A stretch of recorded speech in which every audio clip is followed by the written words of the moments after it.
السلام عليكم ورحمة الله تعالى وبركاته. مرحبا بكم في درس جديد من سلسلة دروس تعلم الفصالة والخياطة من الصفر إلى الاحتراف.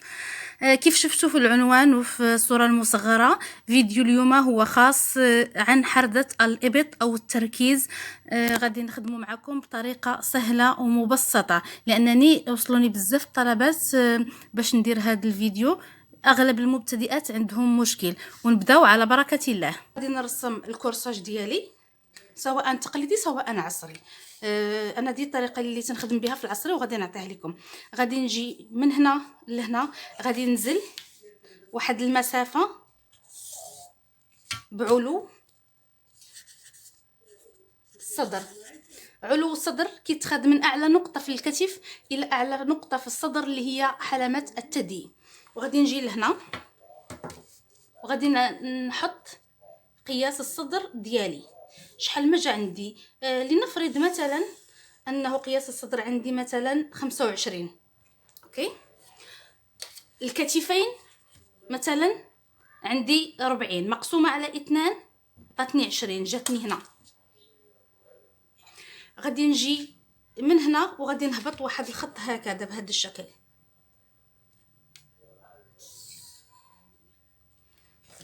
اوكي، عندني هنا الكتفين، عرض الكتفين مقسوم على 2. هنا عندي دورة صدر مقسومة على 4، ها هي هنايا. الزيادة على حسب القواعد راه شفناها في الدرس السابق ونعاودو نشوفوها في دروس أخرى. هاد المسافة اللي هبطت من هنا لهنا قلنا هي علو الصدر، كيتخاد من أعلى نقطة في الكتف إلى أعلى نقطة في الصدر. غنجي من هنا لهنا، غادي ندخل ب8 سنتيمتر. بغض النظر على الهبطات ديال هنا، أنا غنخدمو الكتفين. غنجي من هنا لهنا، غادي نهبط ب3 سنتيمتر. هذه قاعده باش نشرك هاد النقطه من هنا لهنا. هذه طيحنا الكتف هكذا. بقى عندنا اننا غنخدموا التركيز هنا وهنا. لنفرض انه الحزام عندي مثلا 23، فانا غادي ندير هكذا.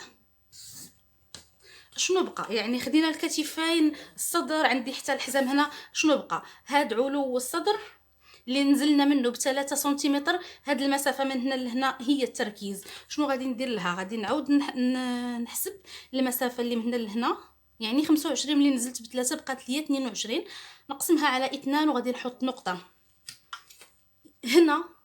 غادي نرسم التركيز ديالي. خدمي سواء بالبيستولي بالبيروكي اللي متوفره عندك، وفي حاله ما متوفرينش عندك خدمي بيدك. من هنا من نقطه الكتف للنص ديال هذه المسافه كنهبط بخط مستقيم عادي، ما غاديش نقيسو. غادي نجي حتى لهاد النقطه وغادي نشركها مع هاد النقطه بهذا الشكل هكذا. بهكذا انا حصلت على التركيز ديال الخلف. يعني هذا راه كورساج ديال الخلف.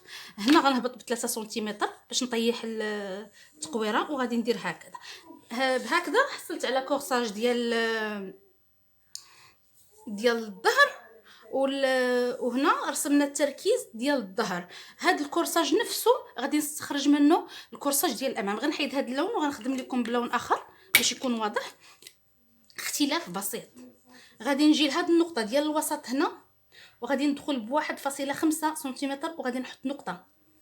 انا سنعطيكم بالنسبه للناس المبتدئات واللي ما عندهمش مع كثره التعقيدات والحسابات وكذا. اما الكورساج ديال العصري راه غادي نعاود نديرو لكم من بعد. هذا باترون مبسط كنت خدمته معكم في الفيديو السابق، واليوم عاودت معكم التركيز لانه نقطه مهمه وحلين فيها المبتدئات. قلت انني جيت من هنا دخلت ب1.5 سنتيمتر وحطيت نقطه. غادي نجي نشرك هاد النقطه مع هاد النقطه هكذا بسطر. هيا غادي نديرو لكم بالاخضر باش يكون واضح الفرق بين الامام والخلف. علاش هذه لازم تكون هابطه؟ الظهر ما كندخلوش، الامام كندخلو، لانه الخلف اننا كنمدوا يدينا ونحركوا يدينا للامام، يعني لازم يكون عريض ومريح. الا دخلنا في الخلف وحنا كنحركوا يدينا للامام غادي يكون مزير ومشكرف وممكن يتمزق. للامام لا، الامام حنا كنحركوا يدينا للامام ما كنرجعوهمش للور، فضروري تكون هذه الدخله. وباش ما يجيش هنا مكشكش بزاف. اللي بقى ليا هو انني غادي نعاود نجيب هذيك ديال نجيب بيستولي او بيروكي غادي نخدم بيهم اللي متوفر، وغادي نرسم بها هاد الدوره. وهكذا انا حصلت على تركيز ديال الامام وتركيز ديال الخلف ببساطه. نعاود نكرر هذا ديال الظهر ما كندخلوش فيه، كنبغيه يكون واسع هكذا، والامام كندخل فيه انا بهذا الشكل. نزيد نميز الباترون كامل الامام من الخلف، يعني كاضافه غنجي من هنا لهنا غنهبط ب 8 سنتيمتر باش غادي نميز الامام من الخلف هكذا. صافي انايا هكذا موجود عندي كورساج مبسط وسهل ومختصر. اغلب اغلب الخياطات كيعبروا دوره التركيز بهذا الشكل. انا ما عمري قيستها بهذا الشكل، انا كنقيسها بهذا الشكل. كنشوف هنا شحال عندي، هنا عندي 23 صغيره مزيانه، انا كنعبرها هكذا. يعني فاش كنبغي نقيسها حتى في الزبونه كنقيسها بحال هكا. بغيت نقول واحد الاضافه، في حاله الى الزبونه ديالك بغات حرده ابط او تركيز اصغر، فاللي غادي ديري هو انك مضطره غادي تطلعي هذا الخط، غادي تطلعيه مع الحفاظ على قياس الصدر، طلعيه وتصغري التركيز عند النقطه اللي بغات تزيدها. في حاله بغاتو اكبر فانتي مضطره انك تهبطي بسنتيم او اكثر، تهبطي وتعاودي التقويره، لكن مع الحفاظ على عرض الصدر. هكذا يكون درس اليوم انتهى، وهو كيف شفتوا بسيط. يعني انا كنت واخده للسيده، واخده ليها القياسات العاديين كاملين، وما واخداش ليها قياس ديال حرده الابط. شنو درت؟ استخرجت حرده الابط من علو الصدر ودورة الصدر، يعني فقط. يعني جيت هنا نزلت بعلو الصدر اللي قلت من هو من اعلى نقطة في الكتف الى اعلى نقطة في الصدر اللي هي حلمة الثدي، وجيت هنا قياس الصدر اللي عندي دورة صدر مقسومة على 4 زائد 1 سنتيمتر حطيتها هنايا، وهبطت هنا ب3 سنتيمتر، والمسافة اللي من هنا لهنا هي اللي بقات عندي خدمت فيها التركيز او حركة الابط.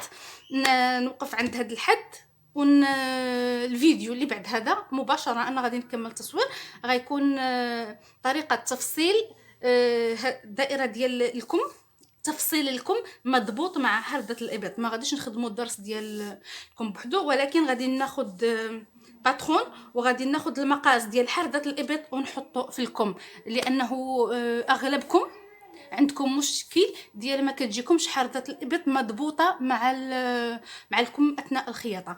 والسلام عليكم ورحمه الله تعالى وبركاته.